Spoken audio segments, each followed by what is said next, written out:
we are on to chapter 7 of Cybernetics. This might be the most important chapter because it's all about being happy. I really urge you to stick around for this video because this might be the most important one of this series. You can acquire the habit of happiness, chapter 7. In this chapter, I want to discuss with you the subject of happiness, not from a philosophical but from a medical standpoint. Dr. John A. Schindler's definition of happiness is a state of mind in which our thinking is pleasant a good share of the time. From a medical standpoint and also from an ethical standpoint, I do not believe that simple definition can be improved upon is what we are talking about in this chapter. I have a different definition of happiness, but we'll just go with this for the time being. You can, by all means, ask me in the comments and I'll explain it. But happiness is good medicine. Happiness is an aid to the human mind and physical machine. We think better, perform better, feel better, and are healthier when we are happy. Think about, have you ever been in a good mood? Have you ever been, not stressed out and become sick all of a sudden? Generally, it's when life is catching up with us, when all of the things around us, all of the stresses are piling up. We don't know if we can deal with it. That cold sort of manifests out of nowhere. And this is the idea that it's talking about.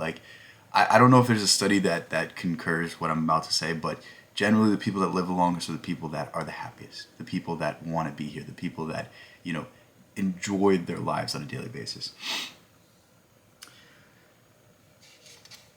Okay, where was I? We think better, we perform better, we feel better and healthier when we are happy. Even our physical sense organs work better. Russian psychologist K. Kekachev tested people when they were thinking pleasant or unpleasant thoughts. He found that they were thinking pleasant thoughts, they could see better, taste, smell, and hear better, and detect finer differences in touch. Dr. William Bates proved that eyesight improves immediately when the individual is thinking pleasant thoughts or visualizing pleasant sense. Margaret Corbett has found that memory is greatly improved and that the mind is relaxed when the subject is thinking pleasant thoughts. Okay, so really what this part is saying is that everything in your life will get better the better you feel. So imagine you're dealing with a stressful thing. If you're stressed out, if you're scared, if you're fearful, if you're worrying about the results, how likely are you to make the best decision? Not very likely. Versus if you were relaxed, if you were calm, if you could see the light at the end of the tunnel, if you could see your way through it, if you could enjoy the process, if you could learn from the experience. Whenever you're enjoying something, you just have a curiosity, you have an imagination, you have a creativity that you can carry with it. But when you're feeling neglect, when you're feeling fear, when you're feeling regret and all sorts of feelings like this, it's very difficult to make the best decision. And more or less what this chapter is going to focus on is the idea that when you are happy, when you are acting with happiness, then everything else will follow. And it's really easy to find happiness in your life. I don't know if the chapter is going to say this. I cannot remember specifically, but one of the things that I do to find happiness is if I'm really in a bad mood, if I'm really getting into negative thoughts, if they just continue to pile on and pile on and pile on and pile on, what I do is I get out a sheet of paper, get out my notes app, or even in my head, I list the things that I have that other people don't have. And immediately I feel better. And I promise you, if you get to 100 things that you have that other people don't have, you can't help but be more gracious. You can't help but be more appreciative. It is very easy to see the negative aspects of life. It is a lot of times difficult to see the positive aspects, but when you force yourself to feel it, when you force yourself to observe it, then things can get better. Common misconceptions about happiness. Happiness is not something that is earned or deserved. Happiness is not a moral issue or any more than the circulation of the blood is a moral issue. Both are necessary to health and wellness. Happiness is simply a state of mind in which our thinking is pleasant a good share of time. If you wait until you deserve to think pleasant thoughts, you are likely to think unpleasant thoughts concerning your own unworthiness. Happiness is not the reward of virtue, said Spinoza, but virtue itself. Nor do we delight in happiness because we restrain our lust, but on the contrary, because we delight in them, therefore we are able to restrain them. Spinoza, Ethics. That's a very interesting work of philosophy as well. I really urge you to pick up Spinoza's Ethics, perhaps the best explanation of God that there is. What is he saying here, though? What is important about this? He's saying that many people wait for the end goal to be happy. I will be happy when I have this. I will be happy when I have $1 million. I will be happy when I have this job or this or this or this. And what you're doing is you're pushing off your happiness. You're saying that I can't be happy right now. And guess what? When you get that victory, it's going to be hollow because you're basing your happiness off of external circumstances. Happiness is not based off of external circumstances. Happiness is based off of internal acceptance. The pursuit of happiness is not selfish. Many sincere people are deterred from seeking happiness because they feel that it would be selfish or wrong. Unselfishness does not make for happiness, for it is not only gets our mind directed outward away from ourselves and our introspection, our faults, sins, troubles, unpleasant thoughts, or pride in our goodness, but it also enables us to express ourselves creatively and fulfill ourselves in helping others. Okay, this is a very, very, very important aspect that I don't think is very well understood, but in order for you to have a happy relationship, you have to be happy with yourself. If you rely on someone else for your happiness, then they are your drug dealer and they will never live up to your own internal standard because they are not you. So if you really want to be the best service to other people, you need to find happiness in yourself first so that you can give your happiness in excess. So you can lift up the people around you that aren't able to feel the happiness that you feel. If somebody's having a down day, then you can reach your hand and pull them back up. But if you're having a down day too, and that person is as well, sadness multiplies. And that's really the emphasis on this. This is why we need to find happiness in our daily lives, because if we can find happiness, we can share it with other people. And as Gandhi said, be the change you want to see in the world. You cannot count on the world to change. You cannot point your finger and say, you need to do this, you need to do this, you need to do this, and solve all the world's problems. The only way you solve the world's problems or start to solve the world's problems is to start on yourself. Okay? That's the most important thing you will ever learn from me. That is the most important thing you will ever learn in general. You cannot change the world. You can only change yourself. Once you understand that idea, then you can start fixing these things. But until you understand that idea, until you stop pointing the fingers at other people, you will never be able to be happy. Okay? Happiness does not lie in the future, but the present.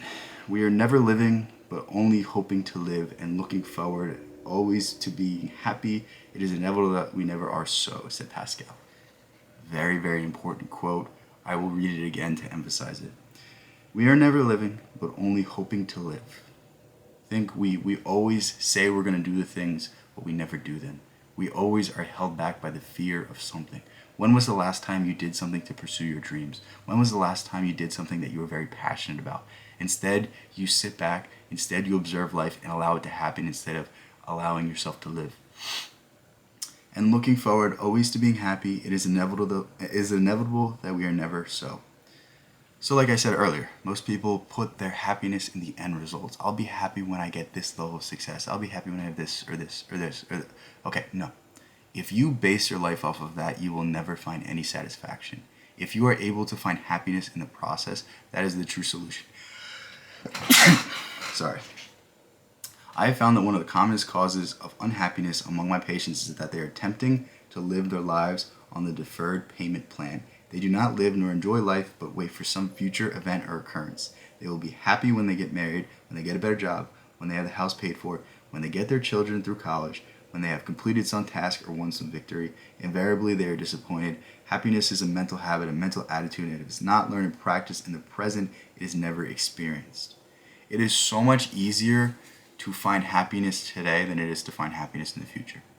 It's really that simple. It's like you need to understand that you in every moment could find something about your life that you appreciate. You in every moment could find something to smile about. Think about the greatest moments in your life. Are they the big grand achievements? For me, they're not. For me, the best moments of my life are when I'm sitting around a campfire, when I'm sitting at the dinner table at Thanksgiving, and I'm just with my family. I'm not worried about the past. I'm not worried about the future. I'm just sitting there, enjoying the company of people I love, having a good meal, and just being content. And that's all happiness is. You can't describe happiness as anything else aside from pure presence in the moment and pure acceptance of life as it is and not worrying about things that you can't control. That is happiness. Happiness is a mental habit which can be cultivated and developed.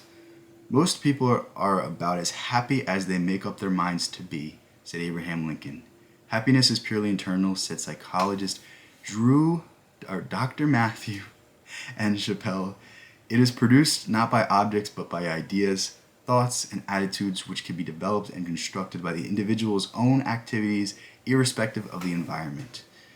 Think about the idea that there are people who drink because their parents were alcoholics, and there are people who do not drink and will never drink because their parents were alcoholics. It's this idea, it's we can accept the circumstances and respond how we see fit. But for many people, they're broken by circumstance instead of inspired by circumstance. And really, a fundamental aspect of happiness is always being able to see the silver lining. The idea of amor fati, the idea of loving your fate, loving everything that happens to you because it prepares you to face the challenges of life. It prepares you for the things that you're going to need to be ready to do, the steps that you're going to be needing to take in order to find your salvation, in order to find your happiness. No one other than a saint can be 100% happy all the time, and as George Bernard Shaw quipped, we would probably be miserable if we were. Think of the idea that you need you need sorrow for you to be able to experience happiness, because it's the ebb and flow, it's the push and pull. Like when things have been going bad for so long, you have to see that things are going to start to get good, because if you can't see the silver lining in sorrow, then you're missing the whole point. It's that when bad times come, we understand that the good times mean that much more. And when good times come, we understand that the bad times are coming soon, so we better enjoy the time. And there's this certain push and pull of life that we all need to begin to accept, because when we can accept it, then we can ride the wave.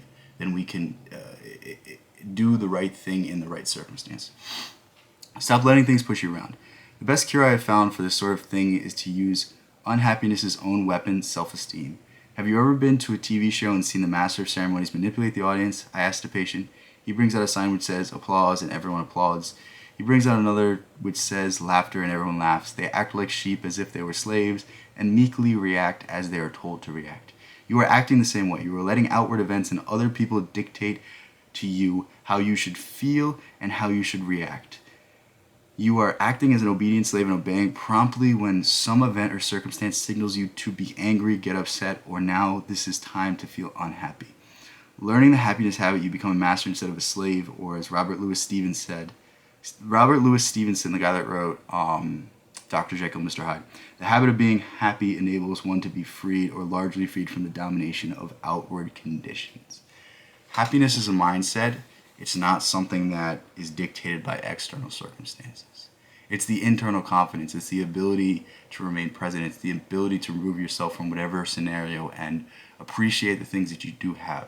I truly believe and firmly believe that all happiness is derivative of gratitude. All happiness is derivative of your ability to accept the things that you can't control and understand that, you know what, however bad I think things are, I have this. I am so lucky because at least I'm alive. Think of how many countless people are dead that I don't know if you believe in an afterlife, but I promise you they probably wish they were back here. There was probably so many people on their deathbeds that wanted to do more and no longer have the opportunity, but you still have the opportunity to change. You still have the opportunity to grow. You still have the opportunity to right your ship and take yourself out of the current path you're on that you do not like. And that alone is the greatest gift that you could be ever be given. That alone is you winning the lottery 10 times over. Your opinion can add to unhappy events. Even in regard to tragic conditions and most adverse environment, we can usually manage to be happier, if not completely happy, by adding to the misfortune our own feelings of self-pity, resentment, and our own adverse opinions. Okay, so I have a really good example here. Sometimes I'll be having a bad day, and I'll drop my phone, or something will fall, or some minor inconvenience happens. And I'll say to myself, oh, why can't I just be lucky? Why can't I just have this? And it's I'm actively making my life worse because a minor thing happened, and I'm building it up to be some great tragedy simply because of my self-wallowing, simply because of my self-pity, simply because I'm unable to understand that, you know what, not every day is going to be perfect. Not every day is going to be fun. Not every day I'm going to get great news. And the more you can just start to see how dumb you're being, see how self-sabotage you're being, it's so much easier to break yourself out of this habit, because I need you to understand that any habit, any mood, any emotion you have can simply be transmuted into something different. That is the secret of alchemy. The secret of alchemy is that everything that you put your energy and attention to can be directed into something better and something more positive. This is Carl Jung's entire life summed up in one sentence. You can use your energy for good instead of for bad. The attitude that makes for happiness. It has been pointed out earlier that since man is a goal-striving being, he is functioning naturally normally when he is oriented towards some positive goal and striving towards some desirable goal. Happiness is a symptom of normal, natural functioning, and when a man is functioning as a goal striver, he tends to feel fairly happy regardless of circumstance. Think about following your dreams, think about following your passions. Always put things in perspective. A lot of times I'll be discouraged when I make these videos and it doesn't quite, resonate with people the way I want to, but the thing is, I'm chasing my dreams. This is what I want to do. I do not care about the external results. It does not matter. I'm doing what I love and I'm getting better at it every day. So why can't I just appreciate that? It's always putting things into perspective. It's always understanding that the more you fail, the more you struggle, the more times that you fall short, the more opportunities you have to learn and grow, and the more it's going to mean when you're at that mountaintop. So enjoy the journey, enjoy the struggle. There's going to be a day where you no longer struggle, and there's going to be a day where it loses all its meaning because it's a hollow victory now. It's just something that you can do with ease. But when something's difficult and then you finally get that reward, that's when it's worth it. So just enjoy the process while it's happening. Think about all of the stories of people who made it rich and they think back to the days where they had nothing and they really enjoy that time when they were hungry, that time when they were grinding, that time when they were on their way up. It's that idea. Systematically practice healthy mindedness. The measure of mental health is the disposition to find good everywhere, said the most famous moralist Ralph Waldo Emerson. I love Emerson. If you've never read Emerson, I really urge you to, because all the ideas from this are echoed in his writing. The idea that happiness or keeping one's thoughts pleasant most of the time can be deliberately and systematically cultivated by practicing in a more or less cold-blooded manner strikes many of my patients as rather incredible, if not ludicrous, when I first suggested. Yet experience has shown not only that this can be done, but that it is about the only way that the habit of happiness can be cultivated. Okay, so what he's going to continue to say is more or less what I'm about to say, is that the more you can respond, the more you can take the bird's eye view perspective, the more you can see the bigger picture, the more you can see the silver lining. So it's very difficult when something's right in front of your face to see the whole picture, to see everything that's happening. But let's say you have a huge failure. Let's say you have a huge setback. Maybe that stings in the moment, but the more you can take yourself out of that scenario, the more you can stop reacting in that moment, the more you can start looking a year down the line, 10 years down the line, whatever it is, and see that this is actually the greatest catalyst for growth, then you can see the silver lining. Like in every failure is the seed of victory. And every failure is the reframing that you need to get better, to be then good enough to succeed. And the more we can start doing this, the more we can start taking control of our life. When you are broken down by circumstance, you will forever be broken. When you are built up by circumstance, then there is nothing stopping you. If you countless times fail and keep pushing and keep learning and keep growing, nothing will ever stand in your way. That is the most important thing you will probably hear in this video. I know I said that earlier, but that is probably the most important thing. It is not failure if you keep pushing. It is only failure when you give up. Okay, let's get how to learn the happiness habit. Our self-image and our habits tend to go together. Change one and you will automatically change the other. The word habit originally meant a garment or clothing. We still speak of riding habits and habiliments.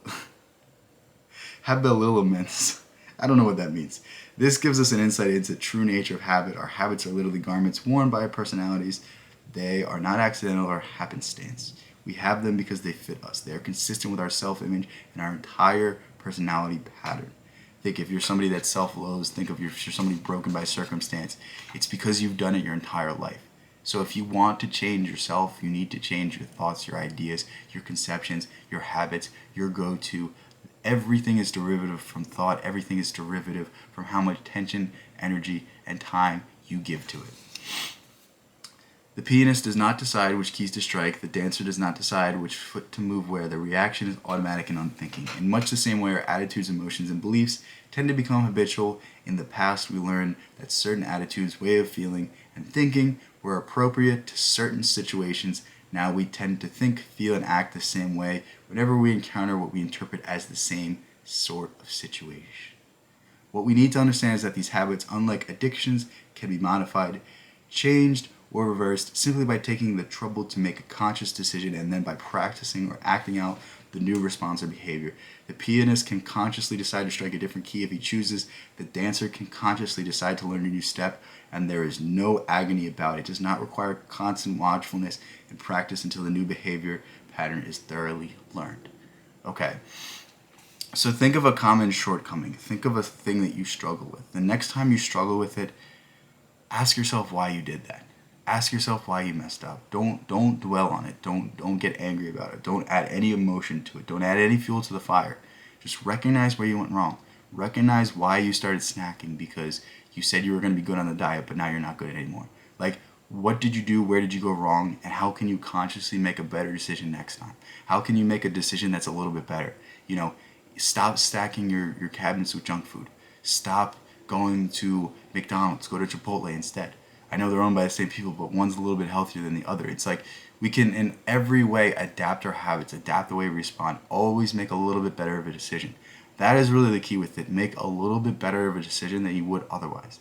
It's not about fundamentally changing who you are. You can fundamentally change who you are, but when it comes to habits, all you need to do is point yourself in a better direction and slowly build upon it. That is the key with these things. It's not the quick changes that we make that last. It's the changes that we slowly make that become permanent, that really change who we are.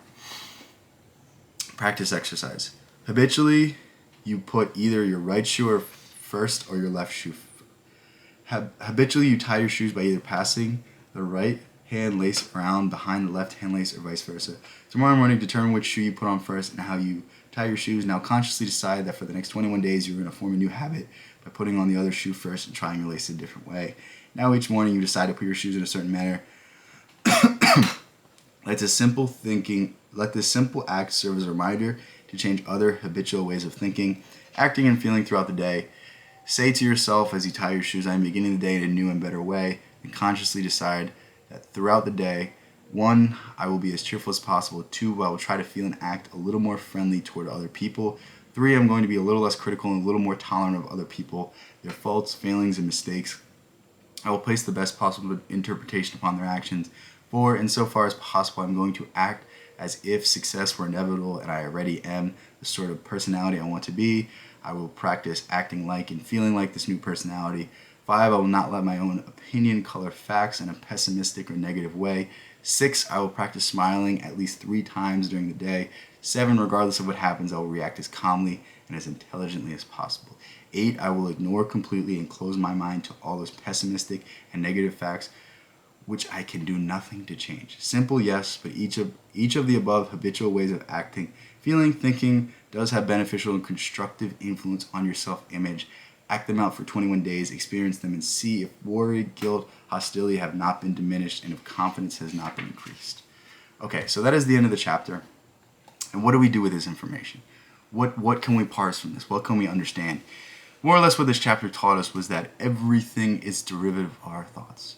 Every emotion, every feeling, and everything that happens to us is purely a result of our ideas, our conceptions, and how we accept the world to be. And if you don't like your life, you need to change the way you think.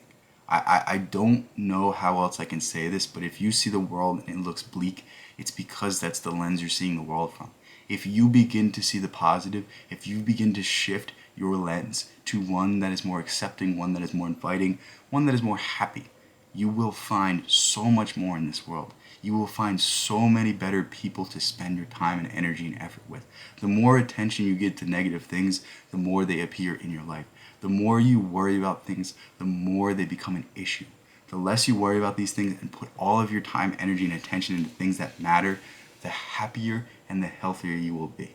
I need you to understand this. Like, a very good example is people will be haters of other people and spend all of their time trying to get back, trying to get revenge, thinking about this person, hating them, cursing their name, and meanwhile you could spend that exact same energy into someone you love. You could express that emotion in a positive way. You could express that emotion in a way that is developing not just your relationship, but yourself as well. Because your capacity for love is directly correlated with your capacity for happiness. And the more you can just give emotions in a healthy way, the more your life is going to improve. And it sounds very simplistic. It sounds very easy, but it's very difficult because our entire lives we've been told to think otherwise. Our entire lives we've been told to compare ourselves to others. We've been told that, well, when you have this, then the world will be happy.